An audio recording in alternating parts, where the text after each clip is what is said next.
Wilder just knocked out Ortiz in the, what, 10th or 11th? I think it was the 10th round. Yeah. Steve, what'd you think? Well, it was a great fight. I mean, I'll be honest with you. I had Wilder coming into the fight. I thought it'd be a lot easier for Wilder. That based on age, foot speed, and quickness, that it would be much easier for him to hold off Luis Ortiz from the outside. But, you know, looking at Wilder physically and at the weigh-in, he looked awfully light at 214. Yeah. He was kind of knocked off his heels a little bit. Knocked off the center point a lot. I thought Ortiz fought a very good fight tactically, but that 7th round where I think he had Wilder hurt, he's going to look at that 30, 40 years from now in his sleep. He's going to regret it. He had a window of opportunity to finish the fight, to become the heavyweight champion of the world, or one of them, and then perhaps put himself in position to make a lot of money, and he let him off the hook. I, for one, thought Ortiz had a good shot of winning. I picked him to win. Wilder proved me wrong. He showed tremendous heart. He came back, and hopefully we get to see that Anthony Joshua-Wilder fight next.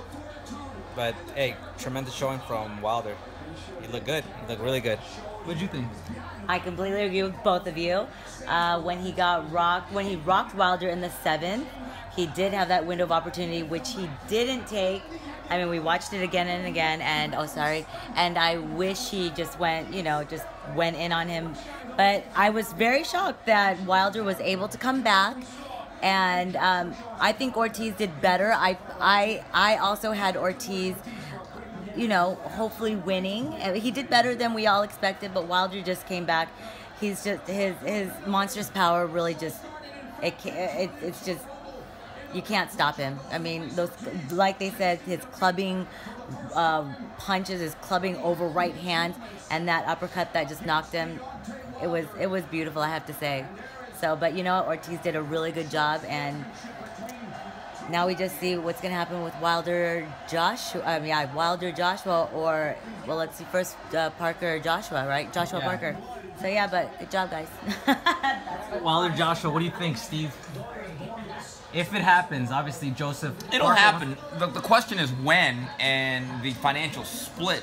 Anthony Joshua is the significantly bigger draw. I don't know what the official attendance here tonight at the Barclays Center is, but I do know this, that every time Anthony Joshua has fought the last few fights, he's sold out stadiums.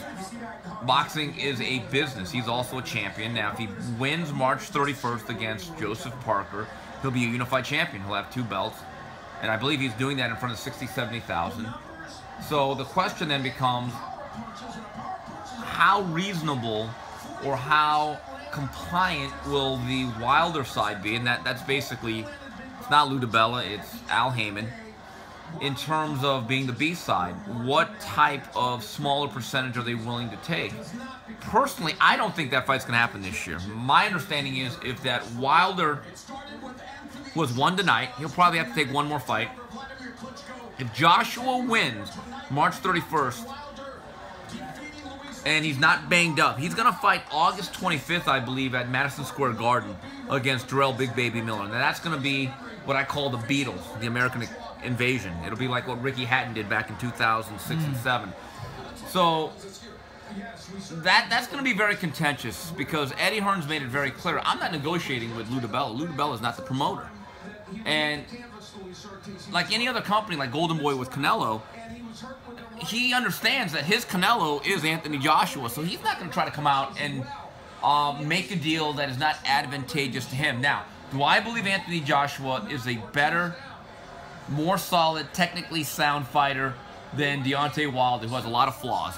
Yes. However, there is still an element of danger because I've always said about Deontay Wilder, for all his flaws, he has one thing, the eraser. You cannot teach the power that he has. He's a very twitchy, loose athlete, and unpredictable, and he's never really out of a fight. I thought tonight he showed a lot of different deficiencies, a lot of flaws. Also showed some good stuff. Resiliency, heart, and the fact that when you have power, you are always dangerous in a fight. But Anthony Joshua is now a bona fide business, and in my view, Deontay Wilder has to gamble on himself in a sense that he has to have the mentality that the first fight's going to make me some money I'm not going to be happy with. It's knocking Anthony Joshua out in the first fight and getting the rematch and becoming the A side. I mean, much like Canelo Golovkin. Yes. My understanding is that Gennady Golovkin's going to make a much higher percentage for the rematch, despite the draw, even though most people thought he won against Canelo May 5th. So that's going to be the big question. From a technical standpoint, just looking at these two fundamentally, Anthony Joshua's much better, much tighter fundamentally. And the one thing that I noticed about Deontay Wilder, he's the incredible shrinking man. Tonight, physically, he looked like just a very tall, light heavyweight, didn't he? Yeah. And so he had no foundation. He was knocked off the mound a little bit. Again, you can't teach that power. But Anthony Joshua, from a fundamental standpoint, is much better. Now, do I think it's an easy fight, even though I think Joshua is a better fighter? No, because when you have the type of power Wilder has, it makes up for a lot of ills. Now, if you're the Wilder Brain Trust, knowing you've looked a little bit mediocre or vulnerable against lesser guys, and now tonight, they have to come to a realization. They've made seven-figure paydays throughout their time as a heavyweight champion. When they fight Anthony Joshua, no matter what the percentage, they're going to get 8 figures. So it becomes that old logic. Do you want to lose for a lot of money or a lot less money? So that's going to be the key. And Sooner than later. Sooner rather than later. There's a thing in boxing called the cash out. So tonight was a very fun night. I don't think Deontay Wilder was the best fighter I saw tonight. He's probably the third or fourth best guy. But I've always been a little bit more reasoned on Wilder. I think he's a fun fighter. He's fun. He's flawed. But he's also very dangerous sometimes to himself. So now the question becomes not if they fight Anthony Joshua, because I believe if you're Anthony Joshua's management, you want to fight that guy. I'm just telling you, you want to fight that guy. The question then becomes, what is it worth to you as a side to then take the risk against a big puncher? So once again, we're proving once again, boxing is business dressed up as a sport. Where can we follow you, Steve? Steve UCN Live on Twitter, and that's also my handle on Instagram. But I just want to warn everyone, if you follow me on Twitter, I might flood your timeline at times. And also, you may not like what I say. So follow at your own behest. He will unfollow you. He will block you. You can follow me at Constantino Garcia. You can follow me at The Real Fight Girl. And Hold on, let me make sure I have it right. and you can follow me at The Real Fight Girl on Instagram and at Cynthia_Conte on Twitter.